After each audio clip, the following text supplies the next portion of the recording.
Welcome to HomeFront Sitrep with Willis and Megs. Don't forget about Blaze. We're just a couple of veterans having a good time talking about what's on our minds. And maybe yours. You can find us on Apple, Amazon, or Spotify. Or wherever you find your favorite podcasts.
Welcome to another exciting show of HomeFront Sitrep with Willis and Megs. Don't forget about Blaze. We actually got him on the screen today. Look at him. He's actually laying in his bed. Can you believe that? Good job, Blaze. You know why? Because it finally got cold down here. So yeah. I think the bed is probably feels a little Yeah, we're better. in the bunker tonight, man. I tell you what, and I'm excited. Did some remodeling down here just a little bit and made things a little bit more comfortable for Meg and myself and Blaze. So we got an exciting guest on tonight, Mr. Allan Smith. We're going to bring him on in just a few minutes. But first off, Megan, how has your day been? How has your weekend been? It's been all right, just trying to chill and relax. I love having my girls, but when I don't have them, it's like, okay, self-care time. I found out that I've been missing out on a whole season of Peaky Blinders that came about that I didn't know. So I've been catching up on that a little bit. I've never seen it. Yeah, I'm never. gonna punch you in your throat right now. No, I'm a huge fan of Peaky Blinders. Well, that being said, I'm also a big fan of like period pieces. So, for example, I've also started to get into Outlander. Oh, I love Outlander, which I didn't know about, and so it's same, different, not same, because there's no time travel or anything like that. Right. But from my Irish background and all of that stuff. That Peaky Blinders, that's got what's his name in it? Colin Farrell? Is that No. It doesn't. It has the guy from King of Thrones or something who was the Kiss the Ring guy. I don't know, or something like that. But he only has a small section. But it was a lot of not really known actors. Okay. And I love it because it has to do a lot with that British time period with the IRA and things like that. And, well, guess what starts tonight? What? The remainder of Yellowstone with Kevin Costner. It starts tonight, yeah. I guess I'm staying. But anyways, yeah. So yeah, my self-care is to kind of edge out. I'm either on the deck smoking and joking, and well, you had a pretty good live last night with that's right, with 03 and MP Company 520. Oh gosh, 527, I believe. And I'm so sorry, guys, if I get that wrong. But that was like a really cool crew to talk to, because the other thing that you all didn't see is before we went live, I had the chance to, me as a former MP had a chance to kind of banter with them and stuff like that. And so there is nothing like getting us MPs together. And I feel like MPs are similar to Marines in the fact that sometimes people just don't know who we are. Yeah. And like, we are a different breed. Yeah. So it was really awesome. Well, let's go ahead and bring our special guest up on stage. We are going to welcome Mr. Allan Smith to the stage. Welcome, Mr. Allan. Hey guys, thank you very much. Pleasure to be here. You are very, very welcome. Hey, by the way, you have an excellent last name, because I'll tell you what, that's my maiden name. And Really? both my daughters have my maiden name as their middle name, so the Smith name carries on. So wow, very cool. That works. We're just one of the few and the proud, right? Absolutely. All just a few. There's only a few of us. No. Yeah, there's only a few Only a few Smiths out Smiths there. out there. Exactly. But So, Mr. Allen, why don't you tell our listeners a little bit about yourself? Oh boy. Well, I was what they call a Hollywood Marine, but we'll back up a little bit. So, born and raised in Hollywood, California. you Uh, were braised if you were living in California, I'm sure as well. So yeah, yeah, basted and braised. yep. So, long story short, I was what's called a dumpster baby. So, I was thrown away into a dumpster, literally in Hollywood, behind a hospital. Was found, brought into the hospital. From there, I was adopted out to a mixed family, Armenian and American, and Mm. then raised in that family. And then, without going into a whole long story about all that, segued to high school, and then became a Los Angeles County paramedic, and then went into the Marine Corps, served in the Marines, 0311, Oorah Grunt, Semper Fi. Semper Fi, between active and reserve. Loved it, but got my feet wet in South Central LA, working as a medic down there, and then transitioned out, went on to be a firefighter medic in California, working in a special operations unit of the fire department. Basically, it's a USAR, but we are a high altitude unit that I worked with in the Sierras. And then from there, just started some businesses, worked in and out of the film industry in LA. And then from Pipe Hitter Media, Epic Tactical and Survival, ultimately, as of today, Crux Distillery, and then still dabble in everything else. And here we are, man, just living the dream, right? Looking at all the craziness in the world. Oh, yeah. Now, you left out all kinds of stuff because here on your bio, at age 6, you were a child actor, working television commercials. You worked on some television shows, Gunsmith, Brady Bunch, Rockford Files. So, yeah, and some feature films too. We can talk about that. I mean, anything you guys want to talk about, open book here. So, Okay, so really what I want to know, just because I know some of the about the Armenian genocide, is that some of the reason that the family came over? yes. Uh, yeah, and that is something that is not regularly talked about. So I can only imagine growing up with them, how that probably put a Yep. certain impact on your life. Yeah. Mom's family, their name was Dilberian for the Armenian side of it. Mhm. Um, and they lost, I mean, she lost aunts, uncles, grandparents, heard a lot of the stories of what went on back then. Yeah, And yeah, not good, right.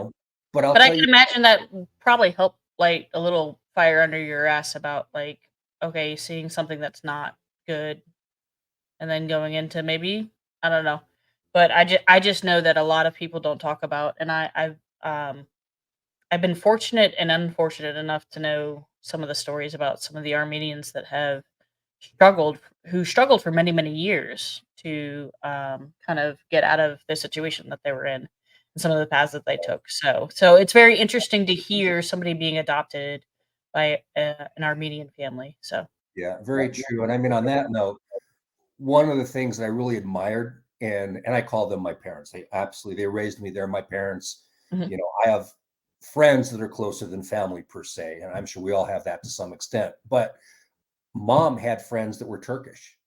mhm, And as I got older and really started researching some of the genocide and the culture, it was like, how could you have Turkish friends?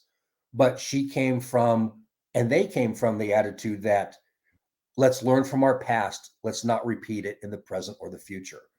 And I've learned a lot about that from them. And unfortunately, they've passed on many years ago, but you still keep those nuggets, you still keep those stories with you, and you carry that in life and where you go today. And I mean, I've been to 82 countries, and it's like, and I've carried that with me everywhere I've gone with everybody I've met. And I actually have a tattoo on my arm. I don't know if you can see it right here. And it comes from the Marsak community, but it means so much more. And it goes again to the Armenian segment in that this says never above you, never below you, always beside you. mhm. I like Now, it. respect Marsak community, I get it 100%. But when you travel around the world, and especially in really remote areas, indigenous cultures, third world countries, and you treat those people as one of your own, there's a different kind of a connect that you get and respect that it's hard to really explain to people until they're there and they experience that. No, I really appreciate that because, like I said, I know that was kind of a left field kind of throw to you, but I just found that interesting. I didn't know that about you, Yeah. so No, yeah, that's all awesome. good. And I love that you got that nugget from them. That nugget of like, how are you still friends with people that are like this? Right. And Yeah. I've dealt with that in my situation, in life, and I think that's where it's always important to we can agree to disagree on things, but that doesn't mean we can't be friends, like, True. you Yeah. know, Well, I mean, especially to some degree in politics. It's like I have yeah, friends on both sides of the aisle, not to go down that, but a lot yeah, of my friends on one side of the aisle are distancing themselves from those of us on the other side of the aisle. And it's Right. unfortunate, but it's today's culture, you know?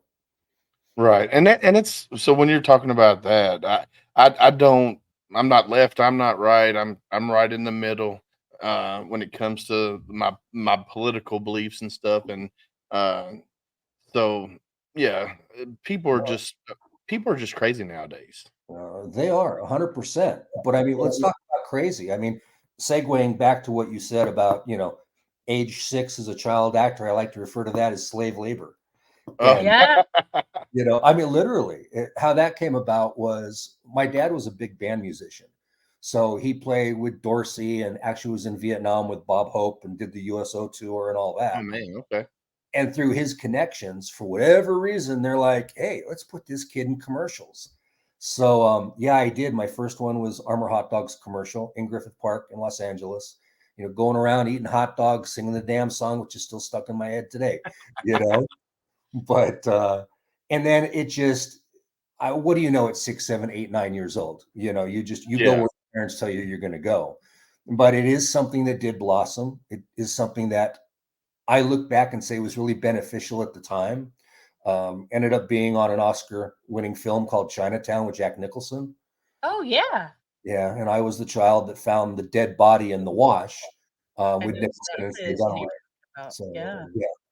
And then Okay. from there did Barbary Coast and Gunsmoke and Brady Bunch and I mean all that happy crap and it was all good, but I don't get residuals today. And so Yeah. it is good memories, but it is what it is. But They don't make the JC Penny wish book anymore because otherwise I would still get residuals because I was in that once upon a time. yeah, no, So, it's no, I get it. And then my mom owned a coffee store, so I started working about the age of 6 as well. And that's yeah, where I always joke about the time I was like 20, 22. I was like, I'm supposed to retire. I'm done working. Like I've been yeah, working for 20 plus years. I'm over it. absolutely. But I mean, it comes to a point where I think we try to teach our children work Yeah. ethics. Yeah. And No, those of us that have worked so young up yeah. until this point, and the kids hear the stories, you hope something would resonate with them. And it did with our kids. I mean, one's a paramedic firefighter and the other one's a manager at Lowe's Home Improvement. But the hours they put in and the work they do, I mean, it's impressive. And so you hope that your sacrifice and struggles at 6, 7, and 8 years old, Yeah. now, they understand and they're moving on with their life and doing great. So, Yeah. Because I remember my mom said, "Here, I'm gonna teach you how to work the cash register." And I was like, "I can't reach it." So she grabbed a milk crate, flipped it upside down. She said, "Stand on it." hey, I mean, So I'm only 5'8", so that's kind of my life today, you know? Yeah. I'm 5'7", so I'm right there below you. when he wears his cowboy boots. Nah, No. but Exactly. Yeah. oh, she's so mean to me. I don't even know why we're friends. Because you like it. That's why. Yeah, I like the punishment that I get. That's right. Exactly. Don't All we right, all? so moving forward. All right, so we're now only in the early itty bitties of kind of what's going on with you. Where would you like to move on to next? Because I mean, like You I said, gotta. I mean, we've got a novel here. yes. So what Uh, Cliff Notes version would you like to get into? Because we don't want to take away from what you're doing presently and everything like that. So Sure. No, I mean, and I'll talk if you want. You guys jump yeah, in, cut me off, change subject, whatever you want. But I mean, the track we're going, it's like, so, you know, Marine Corps, post Marine Corps, LA County South Central paramedic, transition to firefighter paramedic in California, working the high altitude, the high Sierras. At that point, I'm like, I want to do more.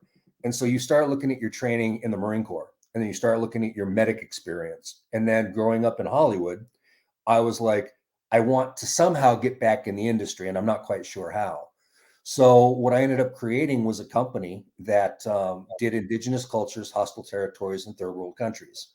So if a network in the cable industry was just starting to grow, so let's say Nat Geo, if they needed a crew to go somewhere in a third world country, shoot footage, be able to take care of themselves medically and physically, have the smarts to be in country and know what's going on and do their research, get the shot and get out.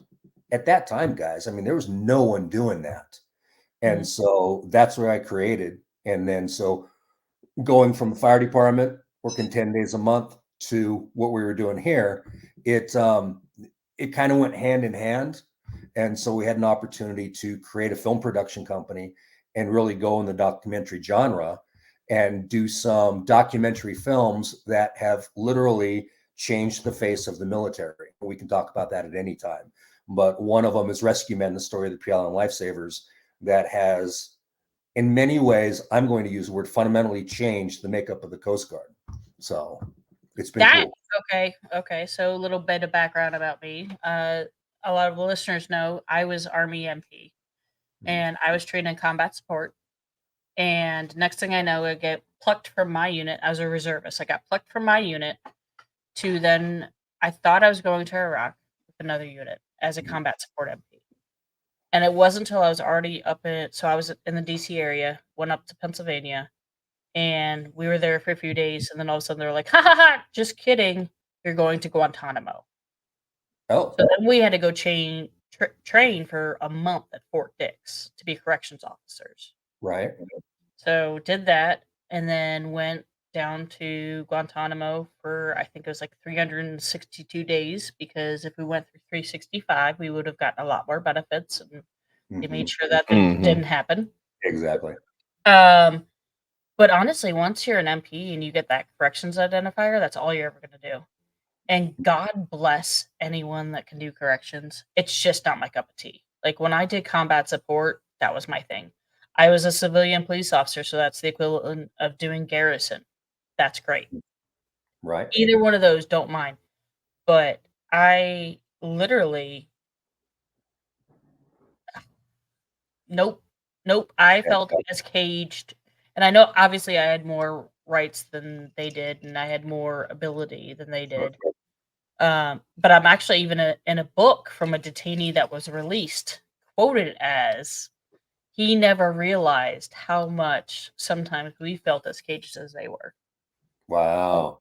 Right.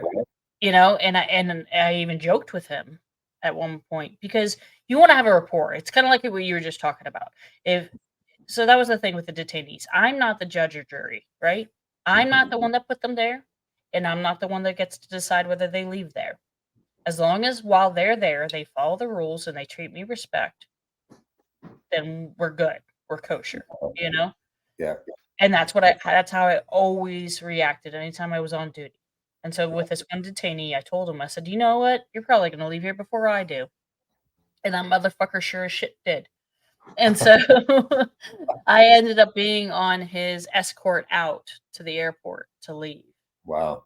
And I told him, I said, hey, asshole. Now, meanwhile, he's hooded, blindfolded, and everything like that. And I was just like, I was like, I told you, asshole, or something like that, just joking, because we would banter back and forth like that. Right. And I was like, I told you. And he was like, oh, Corporal. And I was like, yep.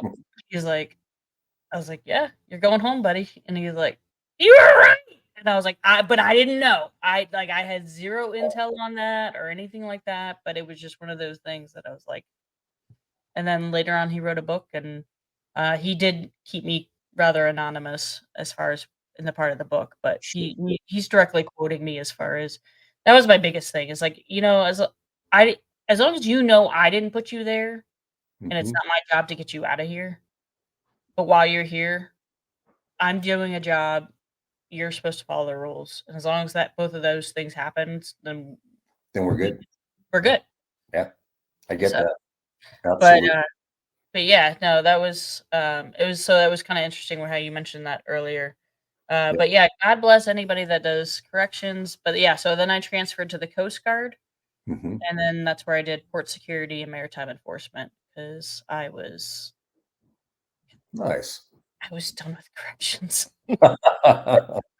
Well, Meg, did you ever hear about the Pea Island Lifesavers or the Outer Banks of North Carolina LSS? Yes. So Okay. that's what I was going to with the Coast Guard is like a lot of people don't realize some of the things that they actually go through. Mm-hmm. But I have not seen, and I'm kind of really now curious to see kind of what documentary you did. I've pulled some up from now and then. Now I was no fancy dancy lifesaver something or other. Like I said, I did port security and maritime enforcement, but a lot of people don't give Coast Guard a lot of credit. No, A lot I of know. people don't. They don't know what they do on a daily life, just around the coast. But a lot of people don't even know that we go overseas. I was a part of a unit that we had to be anywhere within the world within 72 hours. Mhm. So no different than a special teams unit. I had to have a go bag ready to go. You Yeah, know, that's how I live my life. exactly. Well, they're known for drug interdictions, but there's a lot more to the Coast Guard that people aren't aware of. Mhm. You know, I still back in my day, I mean, I was a senior in high school and I was cutting up and I was a fuck stick, and they said you have to have so many credits to graduate high school. This is actually my junior year. And so, I mean, I went, well, I'm going to go in the military. But there was a show at the time called Emergency on TV, which was the Squad 51 and Johnny Gage and Roy DeSoto. Right. So counselor said, there is a program here and it's a fast track to give you a lot of credits to graduate. And so, I mean, I just thought I was going to be out of there senior year, not graduate and go straight into the military. And I did. I went and spoke to the Coasties. I went and spoke to the Army and the Air Force and the Marine Corps. And then I started seeing, well, how can I take, if I pass this, paramedic course, how can I use that in the military? And that's when I spoke to the Air Force and the Army. The Coast Guard went to the side. But then the son of a bitch guy, the recruiter in the Marine Corps, he looks at me and he goes, sorry, man, you better go over next door. He goes, you'll never make it in the Marine Corps boot camp.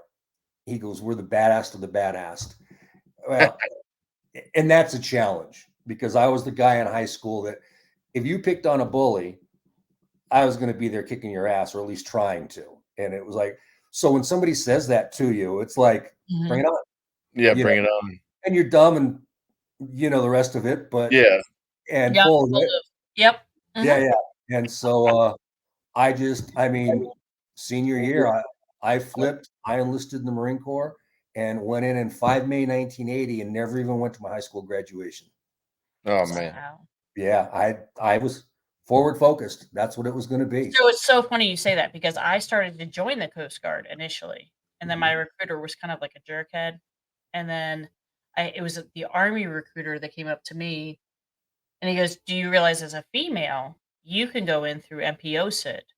And at the time, it was the second hardest training a female could go through in all of the military. The first being Marine Basic.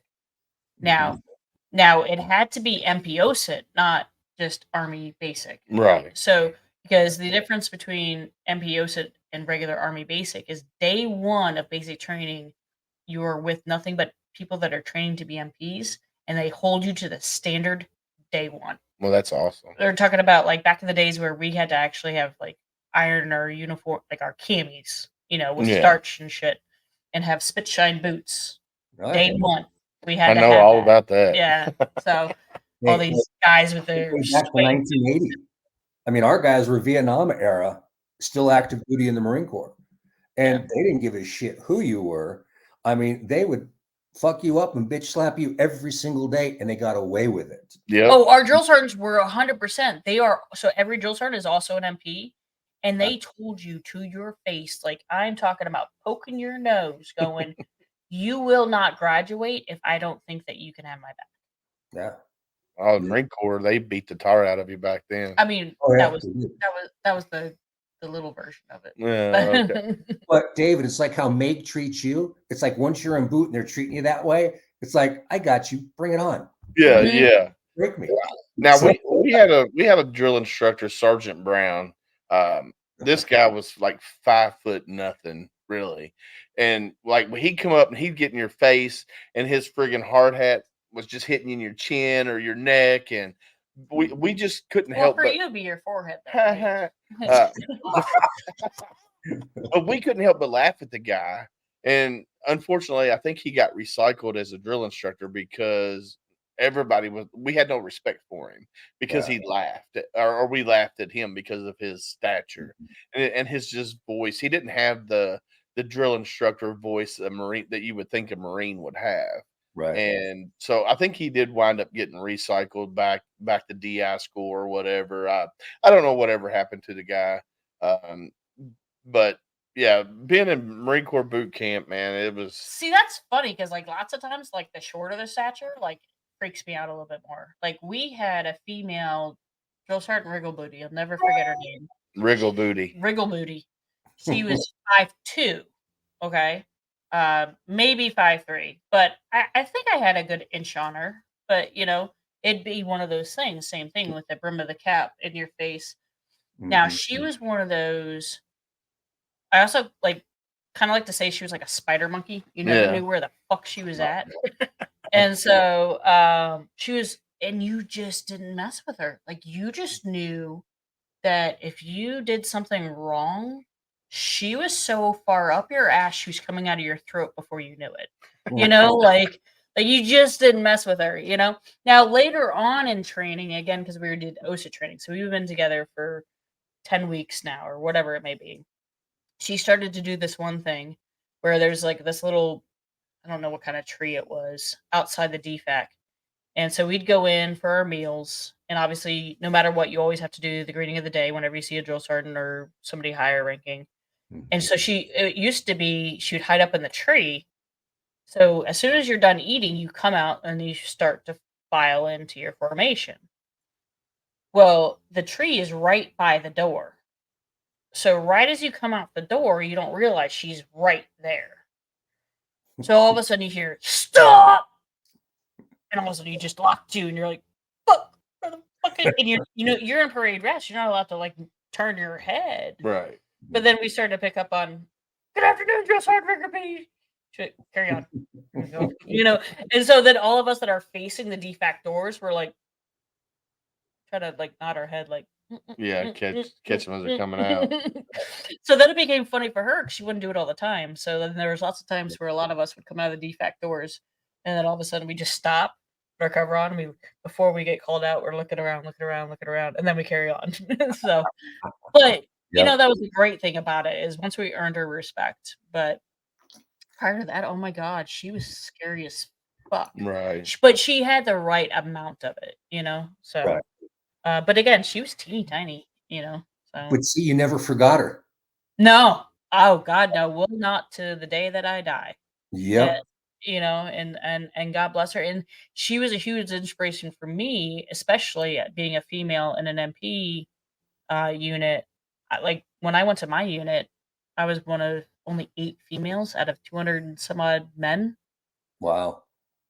And she did a really good job of being like, "Listen, I am not going to let you graduate." And then she was adamant about it with all of us females. She's like, "You are not going to fucking graduate unless you're good enough to go on and move forward." Now, in my OSIT unit, we had a full bay full, so with 20, 30 women. That was the most I've ever served with, was in OSIT training. Everything after that, very, very few females. And I now I understand even more so after graduation what she was doing. Mm-hmm. That's And you pretty respect awesome. Oh, 100%. Yep. 100%. Get that. Like there were times where I'm like, "God, she's such a fucking But We were again, all like that one. yeah. But no. Well, Mr. Allen, so you've got a list of creds here that go on and on and on. We're not even going to try to break into most of them because some of them we've already talked about, some of them we haven't talked about. But so we're gonna jump ship just a little bit because I've been sipping on some bourbon here, and you are What bourbon might that be? I don't know. It might be Southern Cross Bourbon. Hey, hey. So Southern Cross Bourbon, we've talked about it a few times. I had a taste testing online alive. Unfortunately, Megan hasn't been able to partake in this. So I get the luxury of talking about this veteran-owned company, which is cruxdistillery.com, which is scrolling across the bottom there. I will say, like I have said before, I am kind of a bourbon connoisseur. I love bourbon. Um, Probably as much as the next guy. And the best way that I've tasted it so far is on the rocks or neat, however you want to say it. Um, some people say they like mixing it, some people they don't. I like how you have it in a mason jar. I know I'm a redneck, so I had to put it in a mason jar just because Are I'm you red. Kentucky? I am a Kentucky. Right? So Born and raised, right? born and raised. Actually, I was born in Barstown. If you know anything about the bourbon industry, it's Oh, Barstown. That's yeah. most bourbon is made in Barstown. Yeah.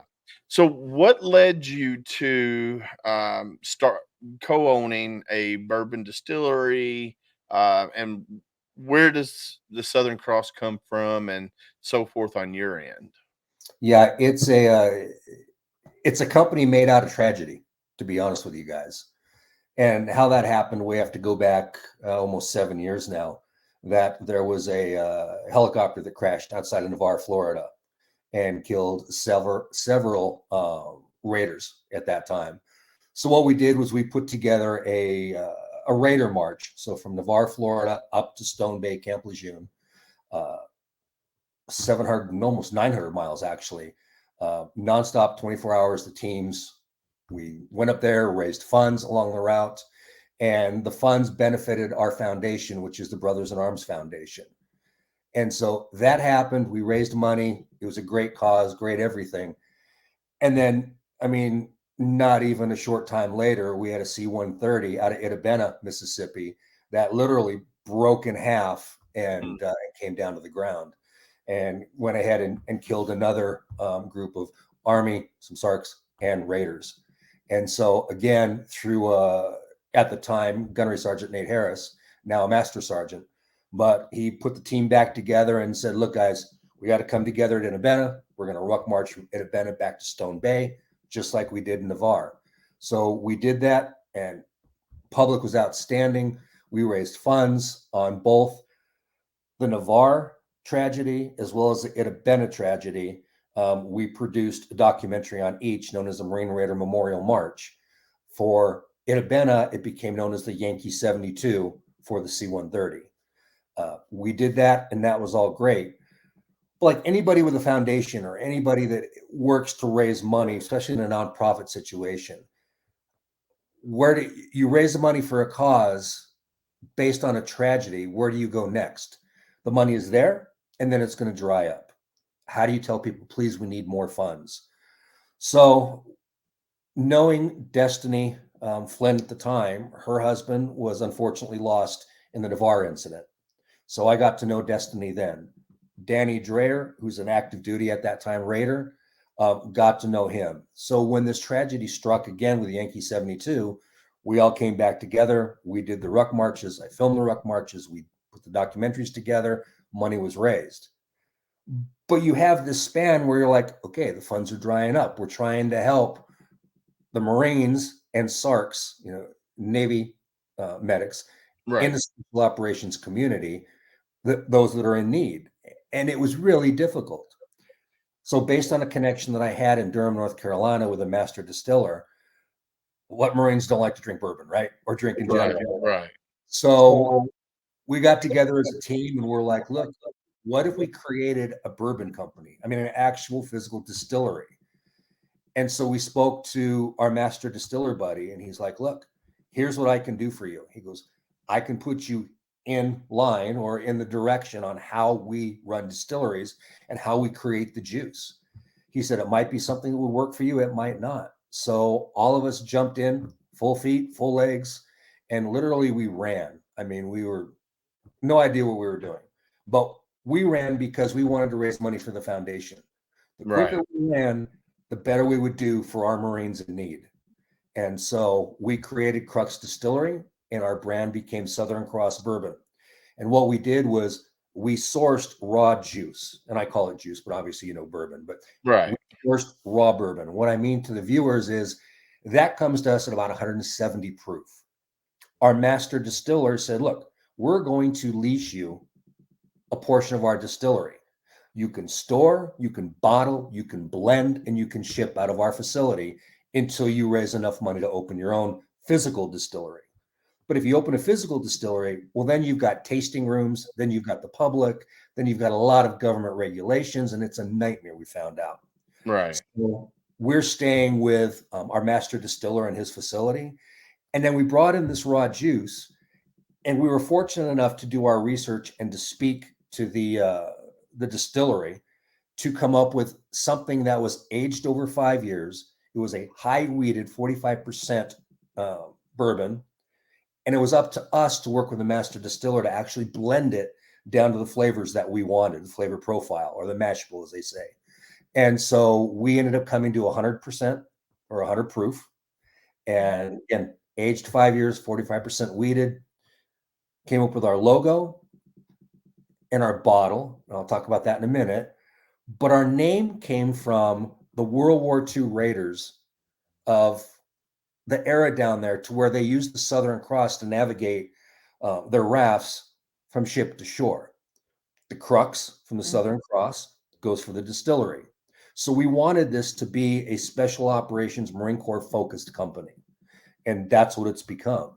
So we came out with Southern Cross. The bottle we picked paid homage to the first responder firefighter community, also my background there, to where the bottle is known as the New Yorker. It was based and built out of the Twin Towers.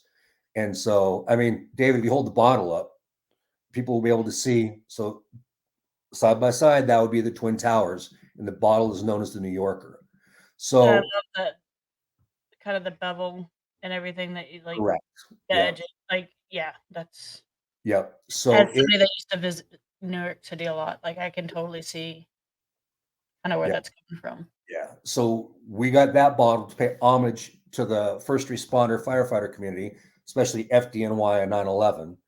And then, of course, our juice had to be Raider, recon, worthy, Yeah. Yeah. well, to a certain tier 1 capacity and taste and flavor profile. And so we created that. We came out with it. We said, we're just going to go in the North Carolina market initially, and we'll see how we'll do, because we just wanted to raise money for the foundation, for Brothers in Arms. Right. And I'll be damned, guys, we sold out in the first 5 months. Oh, that's awesome. We're like, holy mackerel, what do we do now? And it was like, I mean, what do we do now? We've got more barrels, but are we a company? What are we here? And so we quickly realized that no, we're actually a company doing good things for the Marine Corps community as well as the SARCs. And we contacted our guy. We got in another bunch of barrels with same process that we did. And again, I mean, we almost sold out on the second batch. Oh, that's awesome. We went online 3 months ago. So you can buy Southern Cross on the website. But with our distributor out of DC, they took 10 cases initially. Not a lot, but a case is a 6-pack. They took 10 cases and sold out in 30 days. So we're like, holy mackerel. So now they took another 10 cases going down that same path. And so now we are an actual distillery. This is a business, and this is a business that is giving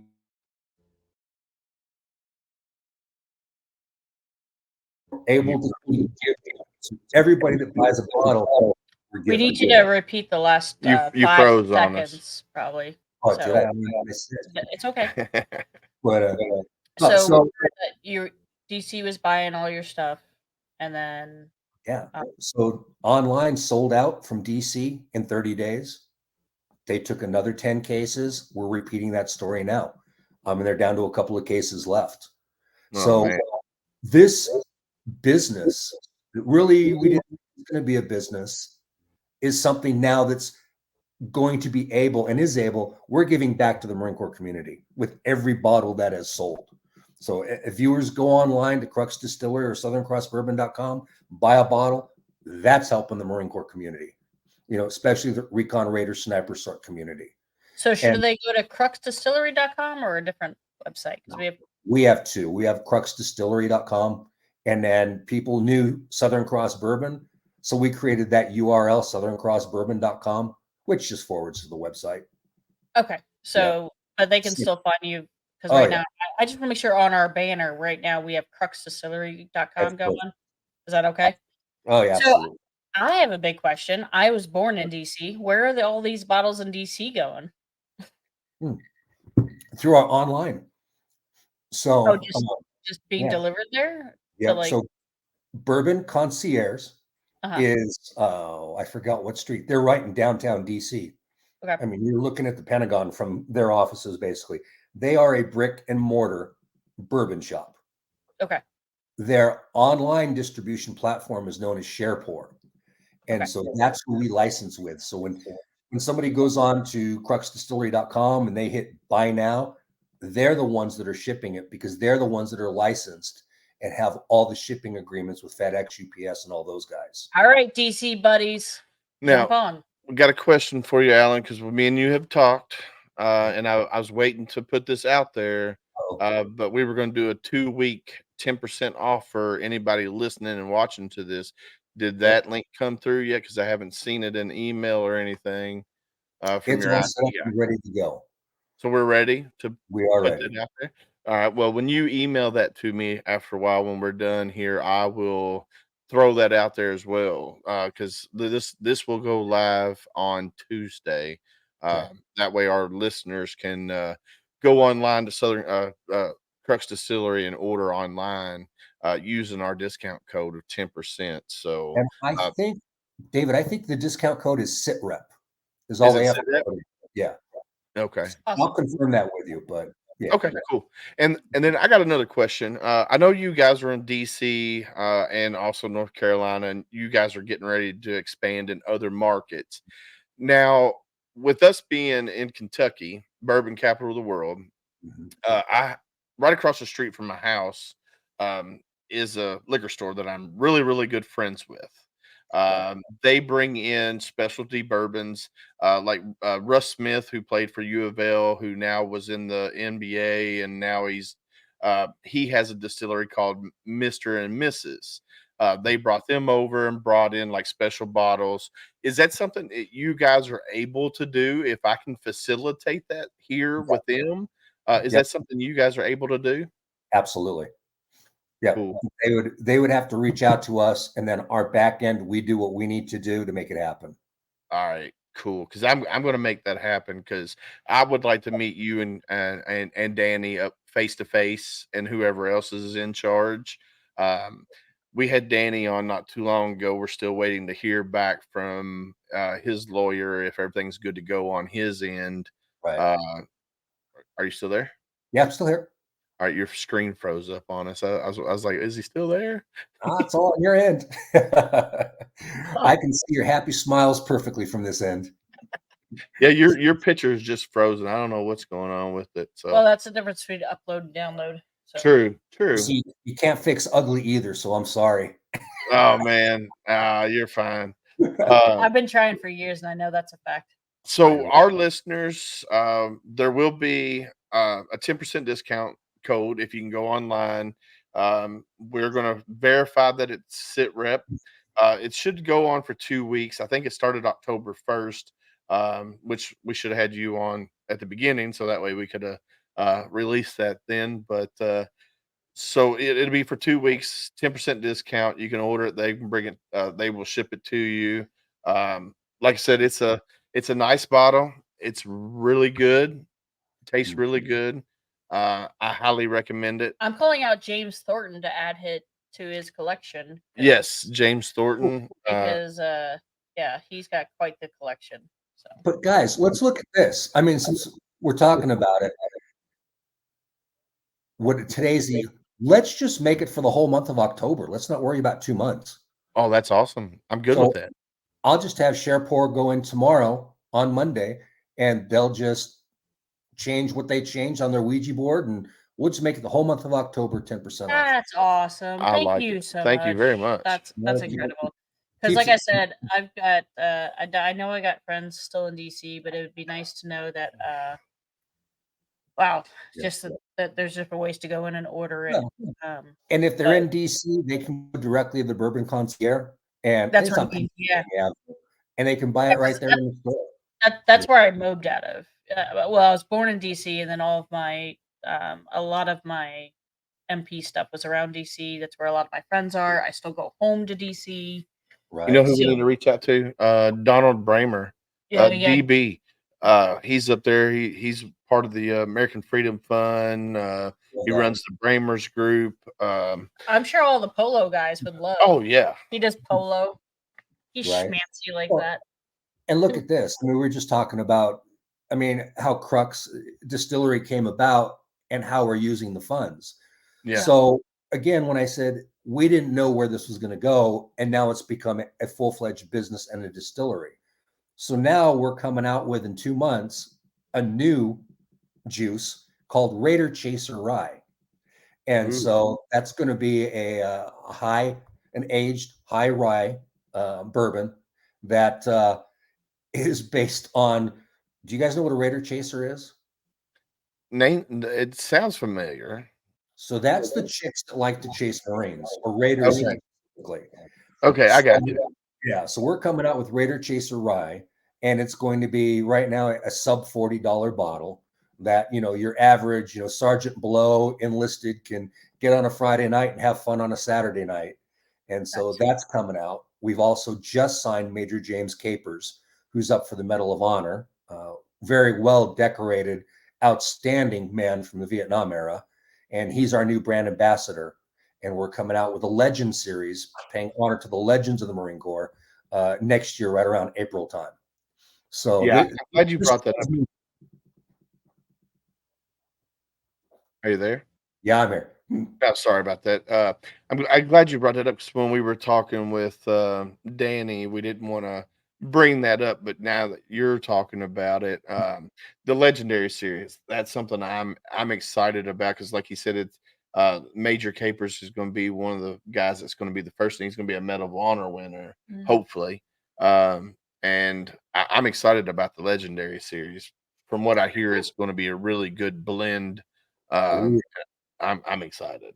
Yeah, and Major Capers was, literally, he was the poster of the Marine Corps, for a decade plus. He was the man. And his accolades are just, your listeners need to just Google Major James Capers and just sit down and read this guy's bio. That's unbelievable. It really, really is. But so that's our direction with Crux and with Southern Cross Bourbon and the company. And again, you mentioned Danny, and I'll bring this up, for the listeners that don't know, Danny is part of the MARSOC 3, and Danny's the CEO of Crux. And, a lot of people didn't want to stand by those guys when others like us did. And it's sad that the Marine Corps wants to try to eat their own, especially in today's environment. But Danny is so forward focused. A man of such honor and character, that he took Crux, he took it under his wing with the other three of us, and we have steamrolled this forward. And so everything we're doing helps Danny and helps him grow, because as we speak, and you both know, he's transitioning out of active duty right now. And so he needs Crux. He needs this forward focus after the MARSOC 3 trial and debacle that was with the Marine Corps. And so you're not just helping the Marines or the SARCs or those in need. You're literally helping a man transition out of the Marine Corps and be a major success in life. And that's really what it's about too. Yeah, we've talked to him numerous times, like on the phone, text message. Then we had him on the podcast, and we're waiting, like I said, to have the approval to release it from his lawyer and stuff. And but thank you for being an outward person for him and speaking out for him, because it was one of those, we were trying to kind of respect him, and not that we didn't want to not say his name or whatever, but you know him better than we do. So the fact that you're saying it right now, I want you to know that Willis and I 100% support, and we're very enthusiastic that hopefully we get to release this podcast that we Yes. had with him, because it's a story that needs to be heard. It's People would not be, and not going back to what we first said about Hollywood, but this is a story for Hollywood. The Oh, yeah. injustice that happened with Danny, Eric, and Josh, people that would read this story would not believe it. Not in today's military. This couldn't happen. And we all saw on this end the classified footage of exactly what happened. And even General Yu and Mattis and these, I'll bite my tongue because I'm getting mad. Those Right. people saw this footage and knew the charges were unjust and false and still pursued this narrative. I mean, how Danny can sit back and say, I'm going to run this company. I'm going to forward focus on Crux and Southern Cross Bourbon, that we're going to help our Marines in need, not help himself, but he wants to help the Marines and even those that turn their back on them. Yeah. I mean, hello, you know? Yeah. I mean, this, man, just like you said, the story is definitely, it could be written into a Hollywood blockbuster movie. And Yeah. God, and I didn't, we talked about it with him online when we were doing the podcast, and man, and we tiptoed around the whole situation just because he's still in the military. You don't get out until November. Yeah. So we definitely had to tiptoe around everything. And Megan could tell you from her story that sometimes the chain of command looks out for the chain of command, not the sailor, not the Marine, not the coastie, not the Space Force. You got your good commands, you got your bad commands. And unfortunately, the Marine Corps, when I got out in 2004, was very political. Right. And that's one of the reasons why I got out, was because it had turned very political. And I was like, man, I didn't sign up to be a political pawn. And and it's just like, to hear the story and how it all went down, uh, for Right. the command to eat their own guys 20 plus years in, Yeah. man, that just blows my mind. Which we're not gonna get too in depth in that, because we're not talking about that situation at the present moment in time. But I just got to say a shout out to Danny. Yeah. It You're right. was his story to tell, but even with all of every second of every moment that was 100% deserved to him, Right. he's that kind of guy that he turned to me and he asked me, he goes, "You've been through something same but different, but different but same." Mhm. And he asked me, "How are you?" Right. Yeah. You know, like, he's just that kind of guy. Like, I was like, whoa, we're doing the podcast. We're Yeah. talking to you. And he's like, Yeah. I so mean, we can go down that road. I mean, we all have shit in our life at times. Yeah. And here he is, looking at Leavenworth trial, and he reaches out to me and says, "Hey, I know things ain't good. How you doing?" yeah, that's I'm what I like, mean. WTF. I'm good, bro. Yeah. Thanks. But respect, you know? Yeah, like, I texted him, I was like, "Hey, how you doing? How's everything going?"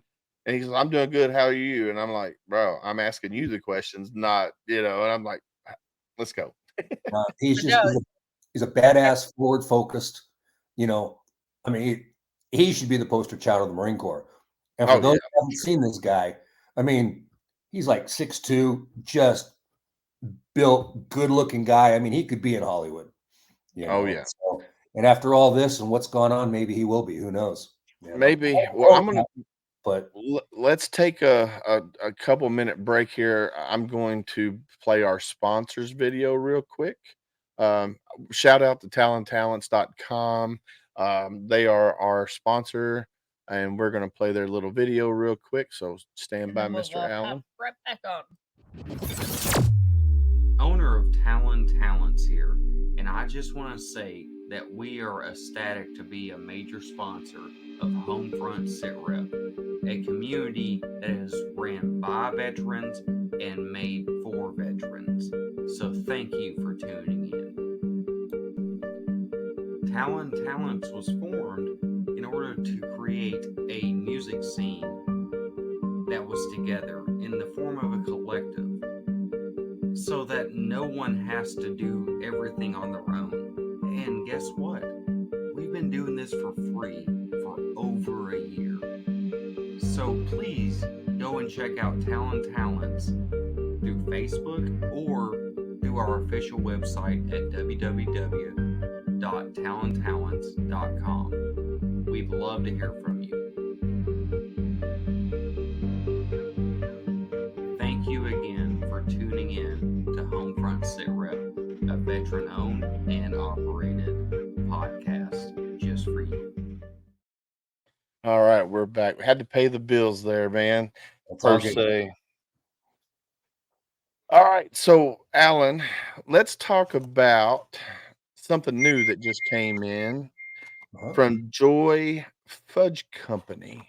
Oh, yeah. Got it right here in front of me. So Love it. this is fudge infused with Crux Distillery Southern Cross Bourbon. Now, I have partaked, as you can tell already, since I've got it. Megan, unfortunately, has not because she hasn't really been here to partake, but she's getting ready to partake right now. I will take a snippet of this because I think that So show should be everybody, socially acceptable. show So, everybody how big of a piece that you got. all right, nothing crazy, So- nothing crazy. And I'm not a dessert person, but my Yeah, grandmother made some amazing fudge. love it. So here comes the blind tasting. Now I've already had it and I've enjoyed it Dum, a dum, few dum, times. dum, dum, dum. Okay, first off, the texture is amazing. Yes, the texture is very amazing. And Like, Meg, it's not too it's at least crumbly. a week old in your hand. So imagine it fresh out of the bakery, receiving it the next day. Oh, but the flavor. The Yeah. flavor's spot on because at first you get the chocolatey note from the Yeah. fudge, and then the more you savor it and the more it hits your tongue, So like right now, I didn't take another bite. I'm just kind of let it like sit in my mouth. you could just taste the bourbon seeping It in. has that like So like obviously around here we have different like bourbon cherry Yeah, things or whatever. But oh my god! Again, I'm not a huge dessert person, and I think that bourbon infusedness has the right amount of cut to the over sweetness of fudge. But the other thing that I'm crazy impressed with is like the texture and things like that. But that flavor profile, yeah. it's not too sweet, still chocolate notes, but then still like this kind of The bourbon's not overpowering. no, the bourbon's not overpowering, but you can tell that there's something else there, and it's definitely the bourbon. So it's nice and smooth. It's that oakiness, it's almost like I don't want to say like a wood fire, but it's almost like a oak. The oaky. oaky. Yeah, the yeah, oaky it's not flavor. smoky, it's oaky. Yeah. There's a difference. Let me I tell you love the story behind this. it. Okay. So this lady lives and works in small town Tennessee. This her fudge company is her. I mean, she bakes, she caters, she does events, and she does, like these vendor things, whatever, Right. different things that girls go to typically, in the parks and stuff. And so we spoke to her and said, hey, your fudge is so good. Is there any way to take Southern Cross at 100 proof and infuse it in some kind of fudge? And so it took her well over 4 or 5 months. She had her own test kitchens, bourbon groups that she tried it on until she finally got that flavor, Meg, that you're trying. And it seems to be a winner because she's been selling out of that. I was going And to say so- each bite you get a little bit of a better note, Right. and then also in between each bite, take a breath. It's almost like a fine wine. Yeah. You know what I mean? Like you take So a breath in, and you get a little bit more. Yeah. So she created this for us. And so if you go to Southern Cross or cruxdistillery.com, you can click on buy now and you can buy that fudge through our website, but it goes directly to her. So she ships daily to everybody, but all of the expenses she absorbs and she sends all the profits or all the money per se, the sales to us for our foundation and for the process that we're going through. Oh, That's awesome. that's awesome. Yeah. And so that's where we said, I mean, again, going back a couple of steps, when we talked about Southern Cross, now we've got Raider Chaser coming out and the Legend series coming out. Well, what can we do in between that other than just t-shirts, hats, and bling? So that's where we came up with the idea of doing a Southern Cross bourbon infused fudge. And so that's what just came out. And then we want to do the first of the year, a bourbon infused candle. And my idea That's is doing been huge. Yeah. No, I love it. a bourbon based candle around the first of the year. So that's something else we're thinking about that you guys are first to hear. So yeah. Oh man, that's I've heard not a lot of people are doing it, but the couple that I have heard that have done it, because again, being once upon a time a damn northeasterner, as they call it, that's the home of Yankee Candle and all that jazz. Oh yeah. But anyways, from Yankee Candle, I can't remember the kind of offshoot or whoever they are, but they're the ones that really started to get more experimentative with the candle. with the candles. And I hear that they've since done like a whiskey candle, and they're getting more into the fall aromatic kind of cedar wood, bourbon, things like that. Yeah, that's awesome. And Meg, I understand what you're saying, but just know that I used to be a West Coaster too, and we quit drinking the juice, and now we're a wonderful Southerner. We love it. Yes, absolutely. Yeah, so I went from DC to Massachusetts to Louisville. Louisville. I got to put my fist in my mouth. Louisville. Is that how I say it? You just roll it. Louisville. Oh man. So Allan, if somebody wanted to get in touch with you about the Brothers in Arms Foundation or Crux Distillery, or some of your documentaries, because that sounds stupid. Yeah, or some of your documentaries, how would they go about getting in touch with you and so forth? Sure. So you can go to Allan, ALLAN, at Crux Distillery. And for any of the film work, you can go to allanrsmith.com.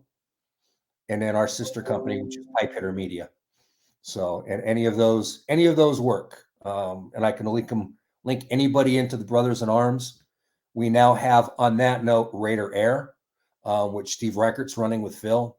And that's private commercial pilots and their planes coming together to, let's just go back a little bit to the Afghanistan debacle, and I'll leave it at that. Raider Air suited up, did what we did, or they did. Pilots went there, evacuated people. And so when we had the recent incident in New Zealand, we had Raider Air in the air instantly. And those that are in need, for whatever reason, KIA, sickness, or otherwise, can contact the foundation directly and not have to go through government channels. And so this is a big, huge plus that the foundation's taken on. And we're getting a lot of participants in the commercial space, meaning pilots and planes. Oh man, that's awesome. That is really, really awesome. Yep. Well, Mr. Allan, it's been a pleasure talking to you tonight. And then I'm gonna share something with you because we just got these in. Oh, he's got a fancy case for it already. Yeah, so we just got these in. I'm gonna send one for you and one for Danny. I was about to call him Gunny, but and Megan hasn't really even seen. So this is my fancy wallet. I use a hair tie because in case my daughters ever need it, and I probably should not make sure that. Oh yeah, no, there is no number, so you can't see it. There you go. But anyways, yeah, my fancy wallet is a hair tie because there's plenty of times where I'm out with my girls and they need a hair tie.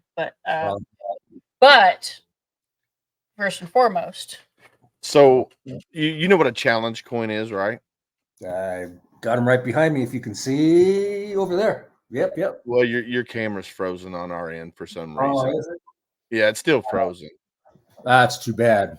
But yes, we do. All right, so we wanted to be a little bit different at HomeFront Sitrep because we're different from any other veteran podcast out there. So we wanted to be a little bit different. So we came up with an ideal of a challenge card. Now, Megan, hold on. So the first one that Megan had on hers, we came up with a business card. So this is the business card. I see now your camera's moving.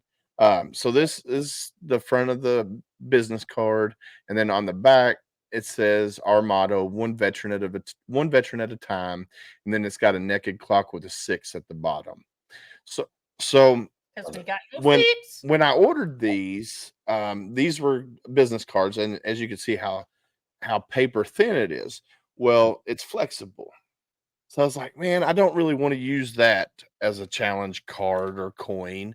So I went online and did some more looking, and then Oh, this is the first reveal for me. I found this one. Ooh. So as you can tell, it's not as shiny Oh, well, as look at that. this one. Hang on, do the flexi flex. And then on the back, it still says the same thing: one veteran at a time, naked clock. Now, if you look at it, it's quite a bit thicker, Right. and it does not bend. Oh, beautiful. So instead of a challenge coin, we came up with a challenge card. So I'm going to send one. I'm going to send two to you, one for you and one for Danny, Yeah. because you'll probably see them before we will. Oh, yeah. So this is the first time reveal. We haven't revealed these yet. Beautiful. You're going to be the first one to receive one, Mhm. other than Megan, because she's sitting right beside me. No, Uh, I just That's yours. That one's yours. Oh. But we're going to send you, like I said, we're going to send them to you and Danny. And then that Love way you can add them to your collection. And then I'll send a couple business cards. That way you can keep them in your wallet as well. But I would like to shout out to on the podcast. So when he sent us the proofs, he did put his Logo. logo on there. So Laser But- Forge Design did those for Yeah, us. but you can see the difference, like Oh, yeah. how it can kind of bend, flex. Looks And great then- on the screen. and then- I can't wait. Yeah. So that's good. That's good at the bar. Yeah, yeah. It's just something different. It still kind of fits the whole challenge coin with its still palm size. Exactly. So you can challenge somebody, put it in the palm. Yep. So I'm super excited about them. We are super pumped about it, and yeah. So Yeah, that's perfect. And I mean, and keep in mind, even in the future, there's a lot of us that served in the military. Yep. That our transition was to first responders, police, fire, EMS, because we felt comfortable. We joined the military to give back and to serve. We joined the first responder community to give back and serve. What Right. we saw in theater, we see in the streets. And so when I got your 6 on that. I mean, there's a lot of us out there that have seen a lot of shit in the streets that we don't talk about when we go home at 8:00 in the morning to our wife and kids. Right. It also back transitions to the time in the military. So yeah, so keep that in mind in the future when you talk to guys too. And a lot of us in that process of dealing with a lot of stuff, and having your 6 means a lot. So, like I said, I was civilian law enforcement as well. I was one of those. Actually, one of the reasons I joined being an MP was I could be a police officer at the age of 18, 19 before I was 21. Right. That's why I did it. Now, oddly enough, the moment I got out of OSIT, I was home maybe a month or two. I was just starting the police academy process when I got deployed. And that's where everything went kind of haywire for the rest of my life. But I did eventually get back into civilian law enforcement. And so again, having your 6 was a big thing to me. And again, I have to give is it Brandon Brandon at Laser Forge Design. Brandon at Laser Forge Designs and more. He was super sweet because he was talking to Willis, and Willis kind of sent me a couple ideas, and then I was like, "Ooh, what about this?" And I was like, "Ooh, what?" I was like, "I like it," and he was doing great things. He has a crazy, awesome artistic mind because if he could take what Willis had to say and somehow put it into concept, that's pretty impressive. So, but the good news is he was also willing to take into my account kind of what I said. And one of the things I saw was where he had like these tick marks around a circle out over the whole logo. And then I was the one that came up with the blank clock with just the 6. Wow, And cool. I said that's a way we can put both our messages in together. So it's one veteran at a time. And We he got was a sweetheart. So like when he first did the blank clock, I thought just looks like tick marks. So I Uh-huh. said, "Can you make the 12, the 3, and the 9 longer?" And he was like, "Yeah, no problem." And he's totally willing to work with you. And he didn't bitch or complain about it. I thought I was being an asshole. Yeah. But no, he was like, "No." He's like, "Yeah, sure." And then he would send it back. How about this? How about this? Yeah. And Yeah. so he's the one that ultimately, between him and I, kind of going back and forth. It only took a few times. And then I think it's safe to say that that's pretty obvious. It looks like a clock with the 6 at the bottom, and so it speaks its own volumes. So It's solid. He listened. Yep. He listened. He's talented, and that's the end result. Yeah, Absolutely. and he's a veteran. I can't complain. yeah, 100%. So, All right. all right, so we're gonna play the outro, but you just hang back because we want to talk to you a little bit longer before we end it completely. Just we're gonna play the outro and end the recording, and then we're just gonna hang out and talk for a few minutes. Sounds good. but thank you But, so much for. Do you yeah, have anything definitely- else that you want to before we sign off? No, we're good. All right, hang on just a minute. We're going to play our outro, and thank you to all our listeners. And please check Allan and Crux Distillery and everything else. Man, you're involved in so much. I appreciate it. So Yeah. check them out. And then, like Megan and I always say, stay safe out there. We got your six.